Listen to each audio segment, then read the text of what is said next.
Hello hi friends, ఈరోజు మీ ముందుకు వర్ణ 2012 1.6 SX ఫ్లూడిక్ వర్ణ టాప్ ఎయిడ్ వేరియంట్ అండి. ఈ వెహికల్ డీజిల్ వెహికల్ 1,16,000 కిలోమీటర్ తిరిగింది. సింగిల్ ఓనర్ వెహికల్ అండి. 2012 అంటే 2027 వరకు వ్యాలిడిటీ ఉంది.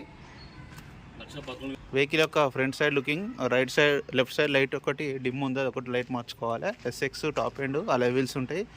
ఒరిజినల్ ఉంది వెహికల్, చూడండి. డీజిల్ వెహికల్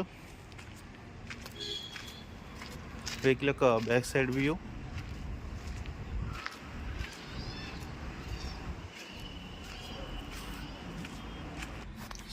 ఇది 1,11,000 కిలోమీటర్ తిరిగింది. సింగిల్ ఓనర్, వెంటనే స్టార్ట్ అయిపోయింది. ఎలాంటి స్టార్టింగ్ ట్రబుల్ లేదు. ఆటోమేటిక్ క్లైమేట్ AC ఉంటుంది. A to Z 2 air bags ఉంటాయి. వెహికల్ యొక్క ఇంజిన్ కూడా చూడండి, ఇంజిన్ బీటింగ్ కూడా చాలా బాగుంది. ఇంజిన్ మాత్రం ఎక్సలెంట్ ఉంది, ఎక్కడ డ్యామేజ్ కాదు, అన్ని ఒరిజినల్ ఉన్నాయి పార్ట్స్. అన్న వెహికల్ చూసారుగా, బాగుంది. వెహికల్ ధర వచ్చి 3,60,000.